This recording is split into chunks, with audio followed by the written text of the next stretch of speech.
have arrived at Remnant's conclusion. A few days after the opening matches, Jaune was excited for the day, knowing what she's going to do. She woke up to see her team still asleep, and she elected to do morning exercises and get something to eat like the hamburger Jaune made. She found him eating some by his lonesome. Jaune. Hey there, lady killer. Why are you eating alone? Jaune. Some time off from work. I am stressed right now. Jaune. Mind if I join you? Jaune. Feel free to. I missed this sunny disposition of yours. You seem to be in a good mood. Jaune. Yeah, I'm finally gonna get some payback. Jaune. Oh. It's today, huh? Jaune? Yeah. She took a bite of her burger, and Jaune was now gonna have to meet up with his sons to get everything ready. Later that day, Valley. Amity Island. Preparation room. Team RWBY. After the matches, Jaune went to Team RWBY's room and saw something that surprised him. Jaune was meditating. Jaune. Well, you don't see this every day. Jaune cracked one eye open. Jaune. I am focusing on my mental fortitude to deal with that mint-haired little tramp semblance. We found out that it affects what we see and hear but not touch or smell. I have been asking Run on tips on the best ways to strengthen my mind, and this is it. Jaune. I could use some psychers to cancel out her illusions. Jaune, no more. This is a rematch I have been dying for. I will make sure to give Mercury everything he deserves after what he did to me. Jaune. How that determination could land you in the ranks of the Sisters of Battle. Jaune. Yeah, no thanks. I'd like to keep my blonde hair rather than bleach it white. Jaune. Yeah, white doesn't suit you. By the way, where are the girls? Jaune. Out gathering intel, or just hanging out. We really are on guard against fire whore. Jaune. Believe me, we don't want to suffer a second fall, especially losing more loved ones. Jaune. You and me both. How about a kiss for good luck in my match later? He knelt down and gave her a peck on the cheek. Jaune. That's not what I meant. Jaune. You mean down there? Jaune. No. These lips, you horn dog. Jaune. Hee not so funny when you're on the receiving end now, is it? Jaune. Grown fine, I get it.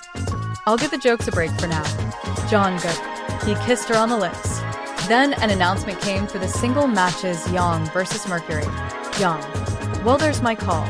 Time for a good old-fashioned beatdown. Jaune. Go get him, my little dragon. Jaune smirks and pumps her fist as Jaune followed her partway and goes to the spectator stands. Meanwhile, outside Vale.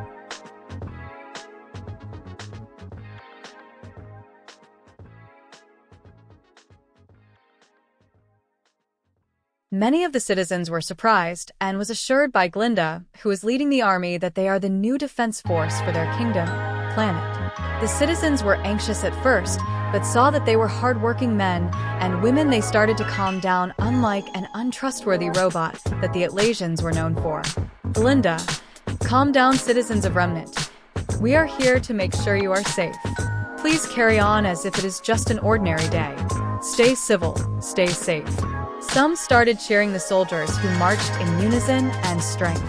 All media was preoccupied with the festival, that this was not covered, as well as some orders from the council, Ashbin, to remain focused on Amity.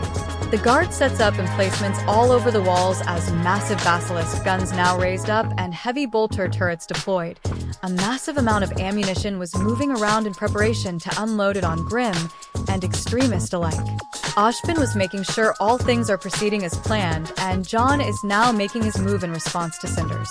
The ships in orbit is on standby to execute a mass drop once things kicks into high gear. Back to Amity Arena. Jaune stood opposite to Mercury, who had a smug grin. Mercury, this will be easy. Yum. Mercury.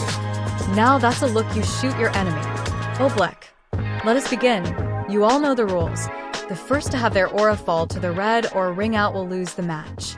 3, 2, 1, fight. Jaune raised her hands in her typical boxing stance and waited for Mercury instead of jumping in head first. Mercury was looking for an opening and couldn't find any. After a few more minutes of staring, he got fed up and made the first move, where Jaune quickly dodged. Jaune didn't attack for some reason, as Mercury kept up his assault. Meanwhile, on the stands, Weiss. first time I've seen Yang not fly off the handle. Jaune. She's been practicing patience. RWBY, patience? Yang, Those two words can't be used in a sentence. Blake, past yang undenia Blake. This Yang. I don't know. She has been more calm than her usual self. Jaune. This is payback. She can't afford to lose her cool this time. RWBY. Yeah, this is. He covered her mouth as they see Team CMN take their seats close to them. Cinder. So, who do you think will win? Pyrrha. What do you think? Cinder. Mercury for sure. Jaune. Confident are we? Emerald was glaring at Yang, waiting for the time to strike.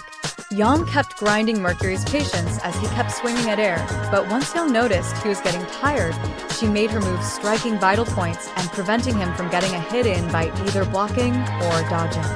She focused on damaging his legs, but moments later he fell on his, but this was it. He wasn't getting back up in the eyes of everyone, but in hers he was getting back up, rearing his fist up. She wasn't daunted by the illusion, and she closed her eyes. That got Mercury to pause. What is she doing? Yang.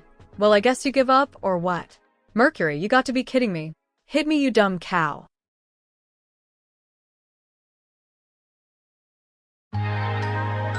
She wasn't moving an inch until she opens her eyes again and clear her mind using meditation techniques to keep hallucinations at bay. Yang. Hey, ref, call it. Port. Since Mr. Black isn't getting back up, that is a sign of forfeiting. Mercury. Hey, that's a load of. Oh, Black. Sorry, Mr. Black, you have been sitting on your bum for a good 30 seconds. You have admitted defeat. The people cheered for Yang's victory as her friends all clapped, shout, and gave her a thumbs up. Jaune was observing Emerald, who was dumbfounded that her semblance didn't work. Yang then looked at Team CMN and began mouthing, Yang, I will fuck you up, towards Emerald. Next match. Jaune Arc versus Penny Polandina.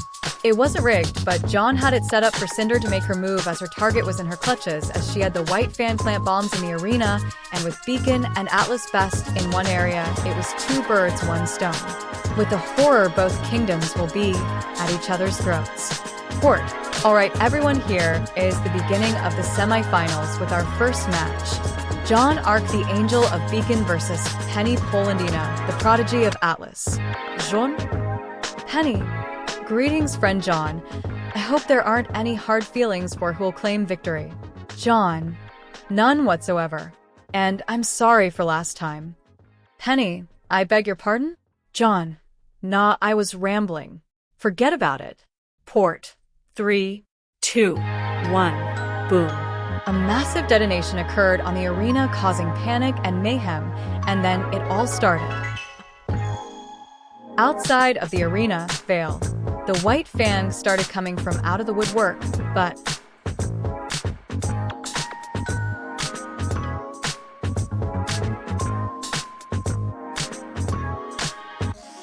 they were met with a hail of lost gunfire. The survivors took cover.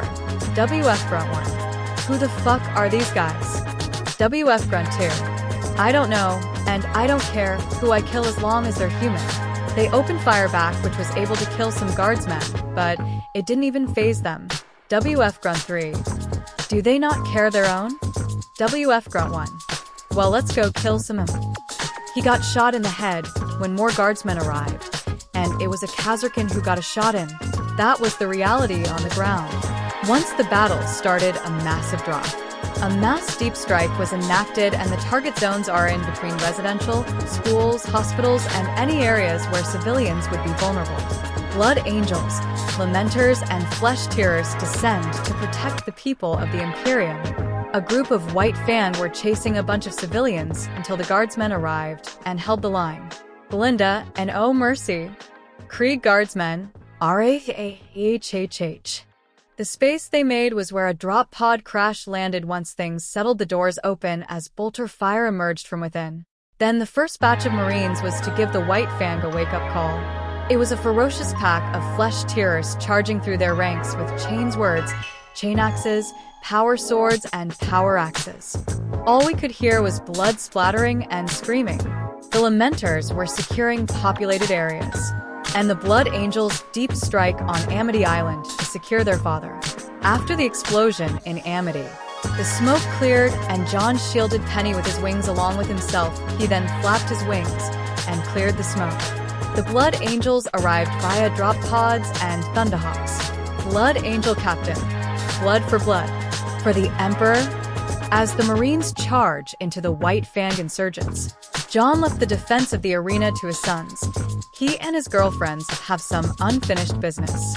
Beacon. A few moments later, Cinder and her team arrived by sneaking out of the arena and taking a stolen Atlassian dropship. The trio went into the elevator and descend to where the Fall Maiden is kept. Surprisingly, the container was missing, and in its place was Team RWBY and Team JNTR. Cinder, this is unexpected. John, this ends today, Cinder. All of it. Cinder, you speak as if you know me. John, haha, I know you all too well. Pawn of Salem. That got the trio to pause and look at him. Mercury, so you working for the big cheese on the other side? Cinder, why not join us? She can reward you handsomely.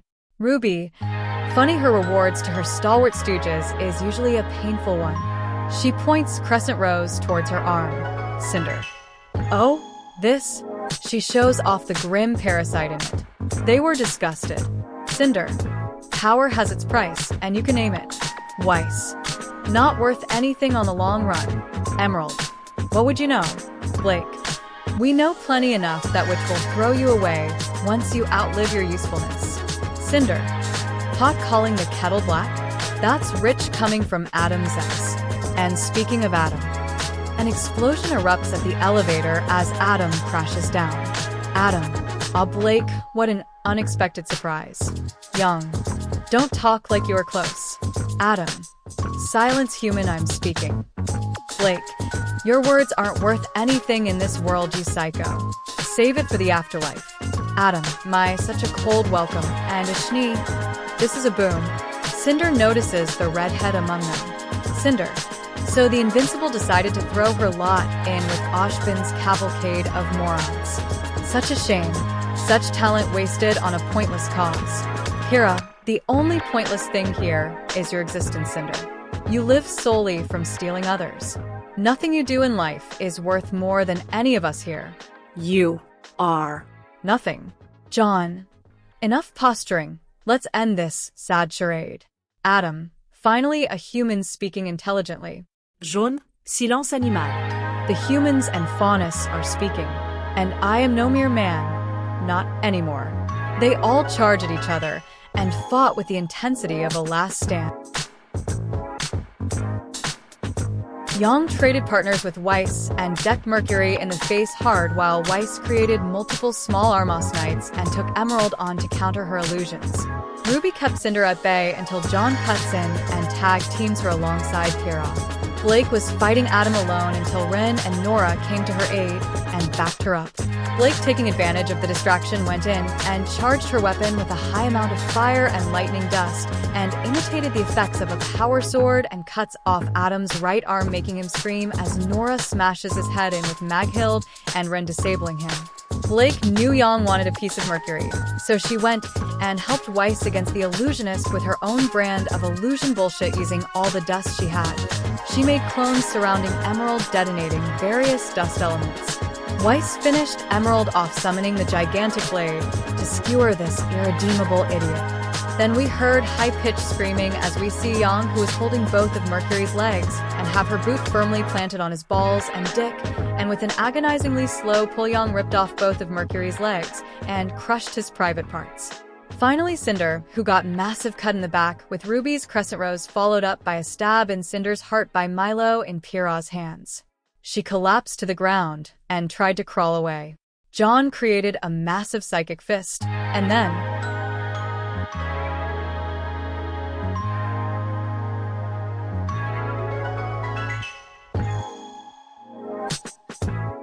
John, good riddance to bad rubbish.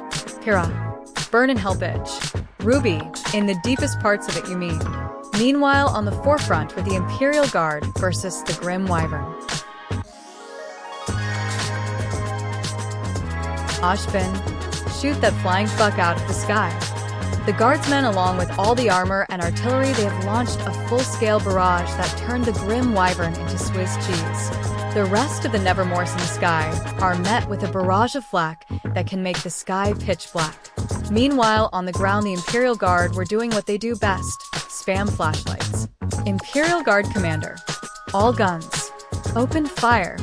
The battle was easily won. The Grim were easy pickings, while the White Band was systematically wiped out by precise attacks by the Adeptus Astartes. Many surrendered, but was welcomed with a bolter round, for there is no forgiveness for being a traitor. After the battle, everyone rallied and made sure the city was safe. Yang went and pat one of the Marines, congratulating him, making the said Marine just to look at his battle brothers in confusion. 1. The rest just shrugged it off. RWBY went to venerable brother Chiron. RWBY, hey, can we meet you without the suit?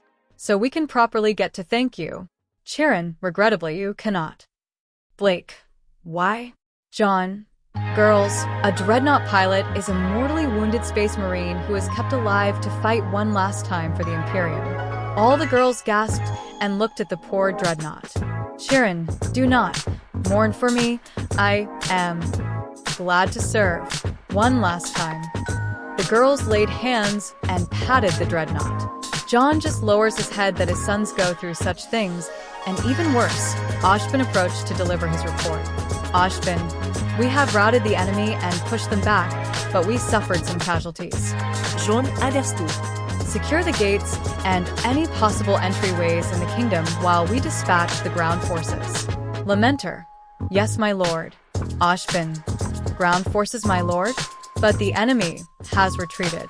John, you must know your enemy to defeat them, general. Traitors, heretics, Xenos, and Grim will not stop until you, or they are dead. Vale is secured, and the entire planet is to follow suit. Remnant belongs to the Imperium of Man.